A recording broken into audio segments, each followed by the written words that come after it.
सो अब तक हमने स्टैंडर्ड पोटेंशियल की बात की है। स्टैंडर्ड पोटेंशियल मतलब potential at the standard condition. उस सब की तो बात कर ली कि भाई अगर टेम्परेचर 298 केल्विन है प्लस कंसंट्रेशन 1 मोलर है तो उसके लिए तो कंफर्म हो गया कि हमारे पास स्टैंडर्ड पोटेंशियल क्या होगा। बट अगर इन केस टेम्परेचर 298 केल्विन ना हो और या फिर एंड जो कंसंट्रेशन है वो 1 मोलर ना हो, मतलब कि या तो कंसंट्रेशन 1 मोलर से डिफरेंट हो या फिर टेम्परेचर 298 केल्विन से डिफरेंट हो या फिर दोनों ही चीज़ें डिफरेंट हो, कुछ भी हो सकता है ना। तो उस केस में हम पोटेंशियल कैसे निकालेंगे? देखो स्टैंडर्ड पोटेंशियल तो सेम ही रहेगा, जो चेंज आएंगे उसके वजह से उसी में थोड़ा चेंज हो जाएगा। किस टाइप से होगा वो देखते हैं। वो चेंज रिप्रेजेंट करेगी हमारे पास नर्न्स इक्वेशन। नर्न्स इक्वेशन क्या करती है? ये स्टैंडर्ड और नॉन स्टैंडर्ड कंडीशंस के ईएमएफ को रिलेट करती है। बेसिकली अगर हम डायरेक्टली रिलेशन लिखें तो ईएमएफ एट एनी कंसंट्रेशन और temperature is equals to E naught, मतलब स्टैंडर्ड कंडीशन पे जितना ईएमएफ है, minus R T by N F log Q. अब आपको ये क्वेश्चन बड़ी अजीब सी लग रही होगी, आधी समझ में आ रही होगी आधी ऊपर से जा रही होगी। इसमें हो क्या रहा है? ये है नॉन स्टैंडर्ड कंडीशन पे जो ईएमएफ है। स्टैंडर्ड कंडीशन पे जो ईएमएफ होता है या फिर होना चाहिए था, R universal gas constant, temperature आ गया। टेम्परेचर का रोल कि जिस टेम्परेचर पे आप कर रहे हो आप प्रोसेस, इट मे और may not be 298 kelvin. N, N क्या होता है? एन होता है एन फैक्टर। एन फैक्टर जैसे हमने कहा था कि एलसीएम कह सकते हैं बेसिकली, इसे हम बाद में डिस्कस करते हैं एन फैक्टर को। F, F is Faraday's number, natural log of Q. Q क्या है? Q is the reaction question. अब देखो इनका मतलब, सपोज एक रिएक्शन है X A plus Y B gives P C plus Q D. मान लो कुछ इस टाइप की रिएक्शन हो रही है मेरे पास। ये चार स्पीशीज हैं ए बी सी डी, उनके स्टोइचियोमेट्रिक कोएफिशिएंट है रिएक्शन में बैलेंस स्टोइचियोमेट्रिक रिएक्शन में एक्स वाई पी क्यू। तो क्यू क्या होता है? क्यू होता है रिएक्शन क्वेश्चन और उसका फॉर्मूला क्या होता है? ए की पावर एक्स, सॉरी इट्स सी की पावर पी, पहले प्रोडक्ट आते हैं न्यूमरेटर में, यहाँ पे डी, यहाँ पे क्यू डिवाइडेड बाय ए की कंसंट्रेशन इसकी पावर एक्स इंटू बी की कंसंट्रेशन और इसकी पावर वाई। ठीक है, तो ये है सी की कंसंट्रेशन की पावर पी इंटू डी की कंसंट्रेशन की पावर क्यू डिवाइड बाय ए की कंसंट्रेशन की पावर एक्स इंटू बी की कंसंट्रेशन की पावर वाई। ये हमारे पास होता है रिएक्शन क्वेश्चन। ये तो आपने आयनिक इक्विलिब्रियम में पढ़ा होगा। ठीक है, तो इस वाली क्वेश्चन में सारी टर्म्स तो समझ में आ गई। एन अभी सपोज आपको समझ में आ गए, बाद में डिटेल में समझते हैं।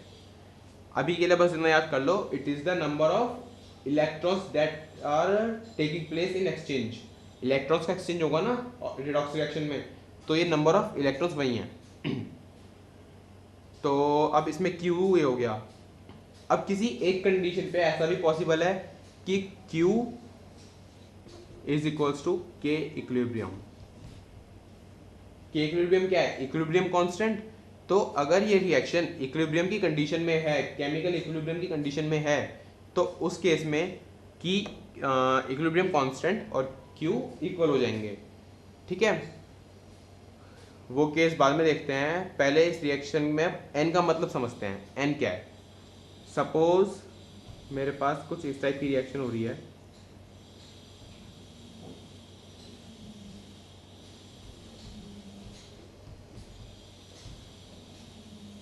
ठीक है, एक रिएक्शन ये हो रही है, इसमें n equal to 1, number of electron exchange कितना है?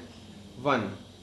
इसी तरह से अगर मान लो ऑक्सीजन का चेंज हो रहा है, OH minus gives O2 plus H2O, यहाँ पे 2, यहाँ पे 2 प्लस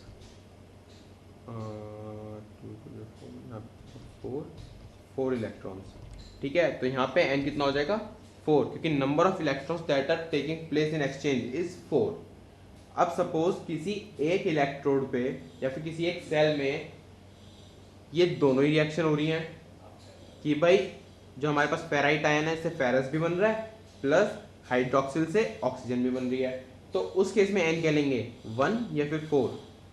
उस केस में हम दोनों का एलसीएम लेंगे, n equals to LCM of all n's. Clear है ये चीज कि जितने भी उसमें इलेक्ट्रॉन्स का एक्सचेंज है, नंबर ऑफ इलेक्ट्रॉन्स का एक्सचेंज हो रहा है, यहाँ पे 1 यहाँ पे 4, उसका आप एलसीएम ले लो और जो एलसीएम आया दैट इज n, वो हम यहाँ पे यूज कर लेंगे। दूसरी चीज कि ये इक्वेशन हाफ सेल के लिए भी वैलिड है और एक कंप्लीट सेल के लिए भी वैलिड है, मतलब एक सेल और एक हाफ सेल दोनों के लिए ये इक्वेशन इक्वली वैलिड है। नेक्स्ट, अगर मैं इस इक्वेशन कुछ इस तरह से मॉडिफाई करूं कि इसमें बस मुझे कंसंट्रेशन का इफेक्ट दिखे, इसका मतलब क्या हुआ कि भाई मैं कुछ ऐसा चाहता हूं कि टेम्परेचर तो 298 केल्विन नहीं रखा और कुछ चेंज नहीं करा, स्टैंडर्ड से सिर्फ एक जगह डेविएशन आई, वो सिर्फ कंसंट्रेशन में, तो उस केस में क्या हो जाएगा, आर कांस्टेंट है, टी 298 केल्विन रखेंगे हम, एफ वी नो, और यहाँ से नेचुरल लॉग को हम log 10 में कन्वर्ट कर देंगे, 2.303 बाहर आ जाएगा। उस केस में ये इक्वेशन कैसे मॉडिफाई होगी, ये इक्वेशन कुछ बन जाएगी इस टाइप की, E equals to E naught minus 0.059 log 10 Q divide by n, this would be the modified equation, but still the general equation is this. ठीक है, और दोनों की दोनों इक्वेशंस हाफ सेल और सेल के लिए दोनों इक्वली वैलिड हैं। अब जो मैं कह रहा था इक्विलिब्रियम कंडीशन, इक्विलिब्रियम कंडीशन में क्या होता है, ठीक है, ये समझ में आ गया आपको, K equals to K equilibrium, Q equals to K equilibrium. इसमें इक्विलिब्रियम तो है ही है, केमिकल या आयनिक।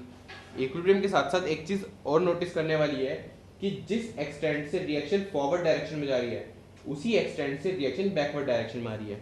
इससे होगा क्या, इससे ये होगा कि जो उस पर्टिकुलर कंडीशन पे E होगा, जो EMF होगा दैट वुड बी जीरो। इसको मैं ऐसे लिख सकता हूँ, E equals to zero at equilibrium. ठीक है, उस केस में थोड़ी सी और मॉडिफिकेशन क्या हो जाएगी कि E naught equals to RT by NF log EQ। ठीक है, ये हुई इक्विलिब्रियम की बात। और अगर मैं करूँ हाइड्रोजन सेल की बात, या फिर एक चीज होती है कंसंट्रेशन सेल, वो हम बाद में देखते हैं, उस केस में E नॉट जीरो हो जाएगा, तो E becomes minus RT by NF log Q। तो इस तरह से नर्स इक्वेशन से काफी सब केसेस बन जाते हैं। ठीक है।